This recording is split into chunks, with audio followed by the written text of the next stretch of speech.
não podemos deixar de falar do CONSEST, porque foi a grande articulação que se deu no serviço público, sem dúvida, não? Em que se constituiu um conselho que era representativo de todas as forças, sindicatos, federações, universidade, INSS, enfim, todo mundo representado. Todo mundo representado. Só um parênteses, Minaio. A gente fez, o CONSEST produziu a Conferência Estadual de Saúde Trabalhadora para a terceira. E nessa terceira, a gente trouxe a tese da vigilância de saúde do trabalhador como um documento nosso. Perfeito. Encaminha. Aí. Agora, veja, o CONSEST, que seria, vamos chamar, o grande controle social, cobrando, atuando, tá? E você tinha um conselho técnico. O conselho se reunia e tinha 4 representantes, Jorge, tinha 20 mais, não? Eram 23, eu acho. 22. Era uma coisa assim. Representantes de tudo quanto... Era um bipartite, era sindical e institucional. Entende? Não entrava patrão. Não, patrão era para negociar. Patrão para negociar também. Para negociar as melhorias. O conselho decidia quais iam ser as ações prioritárias de vigilância que se demandava. Entende? E aí, uma vez definidas essas ações, se criava um comitê técnico para assessorar a atuação dessas ações de vigilância. Coisa melhor do que isso? Entende? Fantástico. Não teve no país um órgão semelhante ao do CONSEST, não? É isso que eu acho que seria importante vocês trazerem nesse momento, essa reflexão do processo de institucionalização da saúde do trabalhador no âmbito do SUS e essa reflexão que vocês tiveram, né, na decisão dos caminhos institucionais a serem construídos na própria Fiocruz. Agora, de fato, Jorge, a nossa perspectiva no Ministério do Trabalho, com Danilo e com vários outros, era integrar profundamente o Ministério do Trabalho, as normas regulamentadoras e a própria Fundacentro ao SUS. Por exemplo, as estruturas das empresas e as normas regulamentadoras, é raríssimo alguma referência ao SUS. É algo assim impressionante, é como se o SUS não existisse. Então, esse é um processo, né, que dificultou enormemente, porque se cristalizou uma visão corporativa no Ministério do Trabalho, uma visão que viu o SUS como antagonista no processo de construção do seu trabalhador, e não o contrário, como um processo de vanguarda nessa construção e que o Ministério do Trabalho poderia ter construído. É tanto a ex-Ministério do Trabalho, nesse momento, né, essa que praticamente perdeu toda a sua importância, e é o que nós estamos vendo aí. Inclusive, a própria Fundacentro, vários escritórios regionais foram fechados, o daqui da Bahia foi fechado. Está uma estrutura extremamente centrada em alguns locais, em São Paulo e mais outros locais. Então, é um processo de desestruturação do Ministério do Trabalho e da própria Segurança, Saúde e Trabalho no Ministério do Trabalho. Então, ainda bem que o processo... O Ministério acabou. Exatamente. O Ministério acabou. Nessa mesma época, né, que que o Pena e o Danilo chegaram no Ministério do Trabalho, de alguns anos antes, havia um trabalho de formação de auditores para a questão da análise de acidentes do trabalho, para a prevenção de acidentes, em que a minha colega, que aqui era Cecília Binder, e eu, atuávamos junto com auditores fiscais do trabalho. A gente atuou com formação, foi pelo Brasil todo, né? E o nosso contato ele era privilegiado com algumas pessoas, como em São Paulo tinha o Noé, né? Era o principal contato nosso aqui, e tinha o Luiz Cienza, lá do Rio Grande do Sul, e várias pessoas de Minas Gerais, né? E várias pessoas de Minas Gerais. E uma coisa interessante é que essas pessoas do Ministério, todas elas sabiam que a atuação que a Cecília e eu tínhamos com o acidente do trabalho era uma atuação toda apoiada na saúde. Não havia uma rejeição por esse processo, né? A gente trouxe auditores fiscais do trabalho, por exemplo, em algumas ações que a gente tentou fazer intervenção em empresa aqui, e o pessoal tentava, a empresa queria não reconhecer esse papel do SUS, né, para fazer essa atuação. A gente tanto contou com ajuda, na época, de Ministério Público, para que apontasse para a empresa para abrir, para receber o pessoal, eles têm competência para agir, como também por parte de auditores como o Noé, que eu citei. Ele veio aqui acompanhar a gente em ações e reforçava, e era uma coisa onde uma atuação apoiava a outra. O Noé trabalhava em Osasco, tinha umas denúncias lá em empresas trabalhando com cancerígenos. A Cecília Binder teve uma experiência com ele fantástica. Ela adorou a vivência, que ele precisava de um médico, e como não tinha lá perto dele, aí ele pediu que a Cecília fosse. E eles tiveram uma experiência que a Cecília até conta na gravação que está feita no canal YouTube do vídeo, que primeiro a empresa deu um chá de banco para eles, tentou não deixar entrar. Quando eles entraram, o advogado da empresa se encheu de razões lá e eles chamaram a polícia para tirá-los. Quando a polícia chegou, aí o Noé falou com o policial que era para prender o empresário e o advogado. E a Cecília conta maravilhada, ela foi com eles para a delegacia, que eles foram presos porque tentaram intimidar, não aceitar essa intervenção. Mas o que eu queria registrar era que havia isso que vocês registraram. Depois, quando a gente ia em outras cidades, a gente encontrou pessoas do Ministério que, assim, num primeiro momento, quiseram nos hostilizar, porque a nossa atuação era de SUS, e a gente estava sendo levado por pessoas da estrutura do Ministério, então aconteceu isso, mas havia um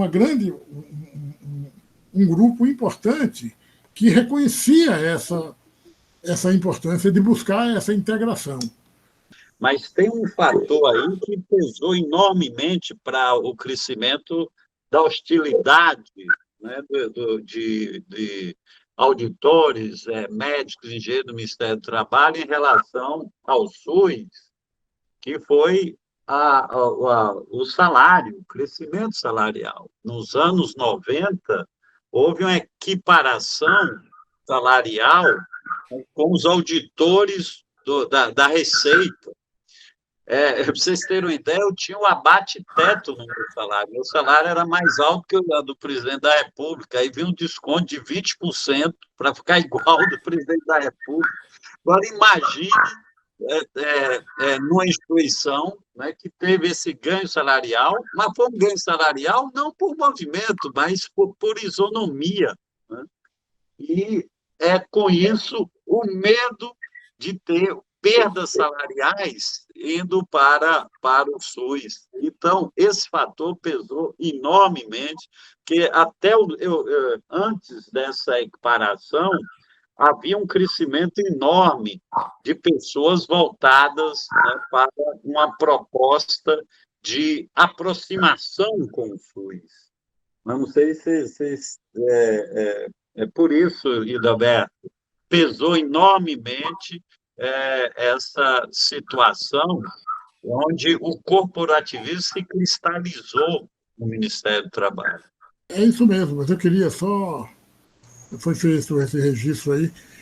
Nos primeiros cursos que a Cecília e eu participamos, eram cursos que eram organizados pela Fundacentro com a equipe de Brasília. Aí tinha lá uma menina, tinha a Ivone, tinha o Mário, a Júnia, tinha a Maria Mazarello, que foram. Mas eram pessoas que estavam em Brasília e pessoas lá de Minas e São Paulo. Desenvolveu. Mas está fechado parênteses aqui. Eu queria incluir o MPT, não?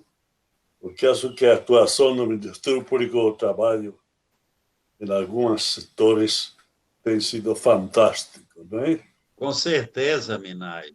E foi um grande ganho da Constituição de 88, foi o Ministério Público do Trabalho. Um trabalho fantástico, porque eles querem a assessoria dos celestes, mas eles atuam, não ficam aí parados, não? Eu acho, a do Ministério do Trabalho, assim, eu nem...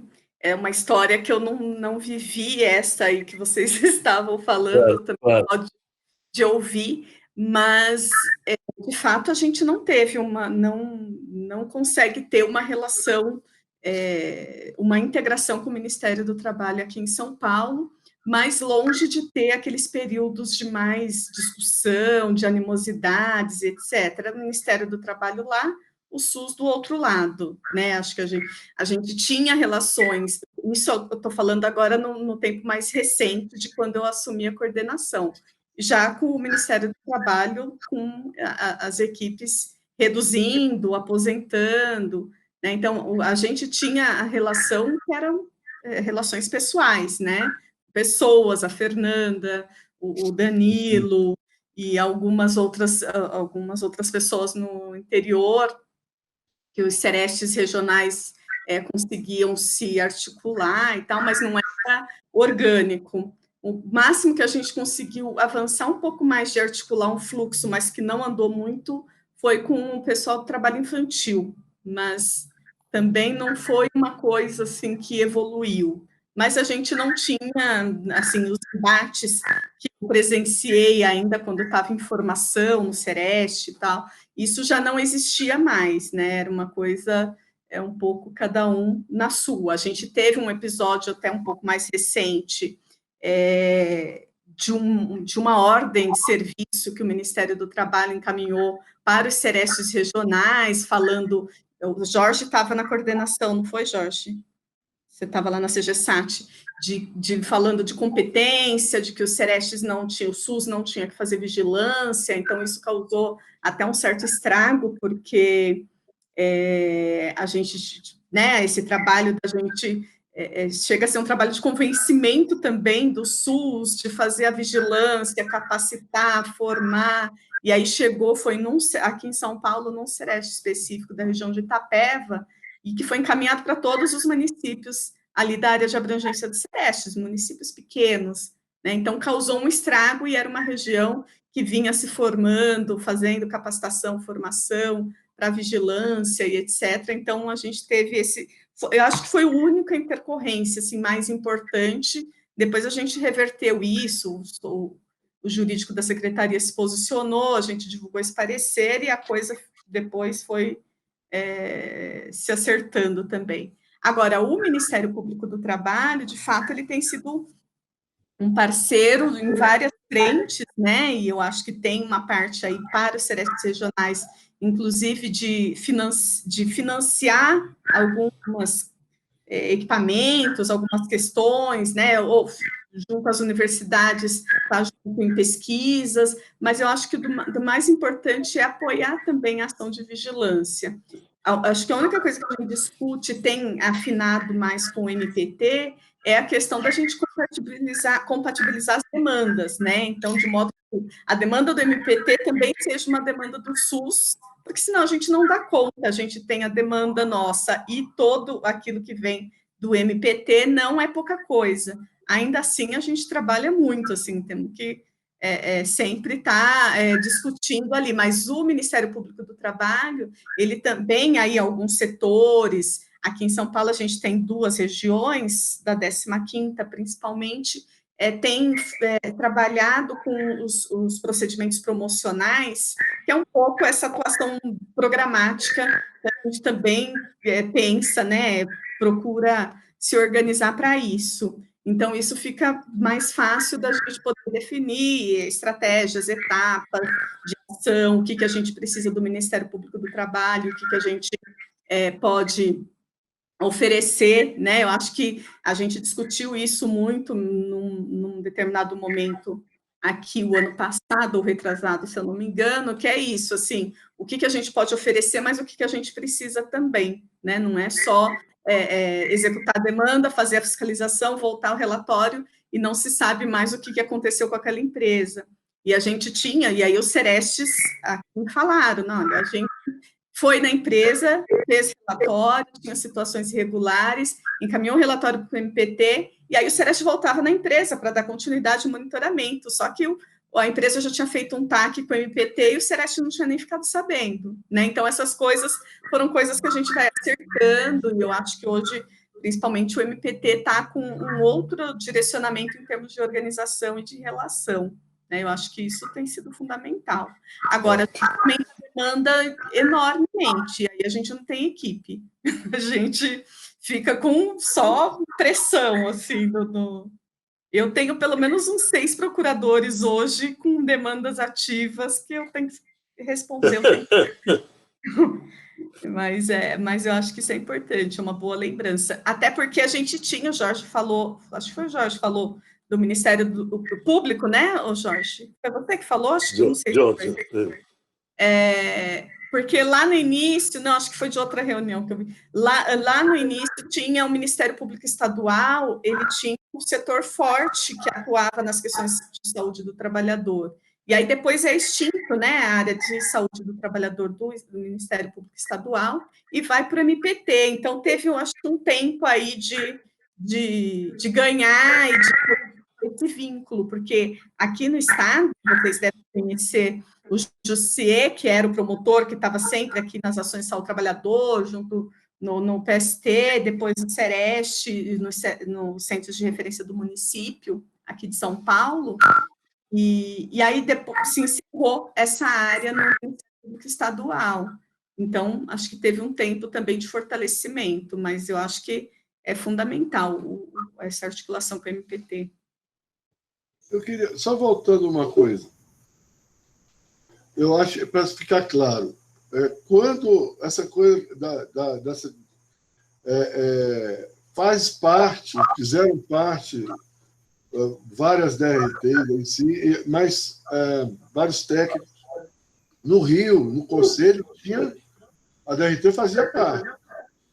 Outra coisa, está com o microfone ligado aí, Minay, está fazendo um eco, eu acho. Mas tudo bem. Aí, quando a gente trabalhou junto, foi muito bom. Todas as vezes que trabalhou junto, foi muito bom. Inclusive, a discussão do benzeno, por exemplo, é um exemplo. Inclusive, teve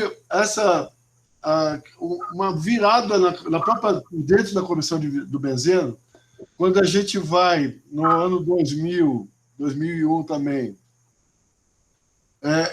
tem uma denúncia no Correio Brasiliense de cárcere privado na CSN. E a gente faz a partir daí, faz uma ação conjunta em todas as siderurgias complexas, aquelas integradas, né? São 5, se não me engano, 6 no Brasil, CSN, 2 de Minas, a de Vitória e a de Santos, né? Então, isso deu uma nova cara para a correção do benzeno. A gente passa a ter uma ação mais sistemática, inclusive, de intervenção na siderurgia, com uma discussão de reformas da coqueria e de organização de boas práticas. Isso contamina o setor de petroquímica, passa a ser aí depois para a Petrobras, das refinarias, e passa depois ao posto de gasolina, que é o momento até hoje. Quer dizer, essa ação do benzeno, ela é uma ação exemplar intersetorial que o Ministério do Trabalho foi excepcional para essa ação. Então, e a gente foi junto, né, colocando a questão da vigilância. E sempre isso, mesmo quando eu falo que tinha desqualificação, por exemplo, quando tem um acidente da ilha da barragem do Feijão ali de Mariana, é claro que a análise de acidente do Ministério do Trabalho ela é top, né? Exemplar. Mas a ação do Sereste de ir lá no dia do acidente e tratar das pessoas, a Aline, ela cadastrou todo mundo que foi desabrigado. O cadastro dela que virou o cadastro oficial depois, na sequência. Então, e aí não foi o Sereste, a agilidade do Sereste está no dia seguinte lá e para cima do acidente, né? E de acompanhamento do impacto das pessoas, inclusive dos próprios trabalhadores, depois da saúde mental. Então, teve várias situações, e são complementares, é isso que eu estou falando. Que a gente tinha esse conceito, isso na prática, em qualquer ação que a gente curtiu, isso que o Pará está falando, do curso. O curso é essencialmente uma relação entre o SUS e a DRT. Porque esse menino, ele trazia todo um procedimento de como trabalhar com as empresas, dentro do próprio curso que o Pará estava falando. Ele tinha lá um procedimento de reunião com as construtoras, tinha uma pactuação de padrão de segurança em cima do VNR. E aí, mas a análise do acidente, eles entenderam a epidemiologia do acidente, que aquele acidente não é um fato isolado, e que a ação tinha que ser uma ação intersetorial no final. Isso é uma concepção nossa, do Pará, do SUS, forçar um pouquinho. E essa questão do Ministério Público em relação à demanda, a gente colocou isso como dentro do comitê. E aí é o legal também de relação, de criar sempre um aparato de negociação de demanda e de priorização. A gente desmontou isso aqui no Rio, lá no Rio, né? Aqui eu estou em Brasília, mas fazendo um comitê, uma ação conjunta, né? E a ação do que quem priorizava era, numa época, o conselho. Né? Então não tinha demanda de vestiário. Né? Não tinha, como tem por aí, e a gente vê no Brasil. Né? Mas o próprio Ministério Público ele vai se especializando e vai trabalhando, por exemplo, a questão dos agrotóxicos. O que o Ministério Público ele também a questão dos frigoríficos, né? E aquela discussão que Minay trazia lá quando a gente começa a trabalhar os encontros da Renasc de uma forma mais organizada, de criar prioridades nos encontros da Renasc, não ser uma feira de ciência, né, só, mas uma feira de planejamento estratégico. Né? vem, o Ministério Público aparece junto, e aí vai começando a interligar. E acho que esse movimento tem que ser feito sempre, né? É contínuo, porque senão, porque a lógica da ação institucional, ela é muito essa de demanda, né? Mas eles com aquelas, eles aprenderam com a gente, eles incorporaram essas ações setoriais temáticas a partir dessa relação também com o SUS. Eu acho que isso foi múltiplo também, foi de integração. E é nesse princípio que estava sendo colocado desde lá, do início do SESC, que a primeira Conferência Nacional de Saúde do Trabalhador, ela traz essa discussão. Quando ela coloca, ela não traz conflito. O conflito era entre CUT e CGT. Na terceira ali, na segunda, o conflito era entre o Ministério do Trabalho e SUS. A gente fica com uns conflitos totalmente errados. Eu falava isso. Olha, o conflito não é entre nós, gente. O conflito já está em outro lado ali. A gente falava isso, olha, era quase se lembra, Minay? Era quase uma mantra também. E era a mesma coisa com as coisas que não importava que a gente não fizesse, importava o que a gente fazia. Então, ficava sempre nessa história, não fez isso, não fez aquilo, está subnotificado, não sei o que, papapá. Bicho, o que a gente faz? Qual é a nossa prioridade, o que a gente faz? Não o que a gente não faz, focar no que a gente não faz. E nos nossos atritos, foi sempre atraso. Sempre isso aí a gente aprendia com o Minay.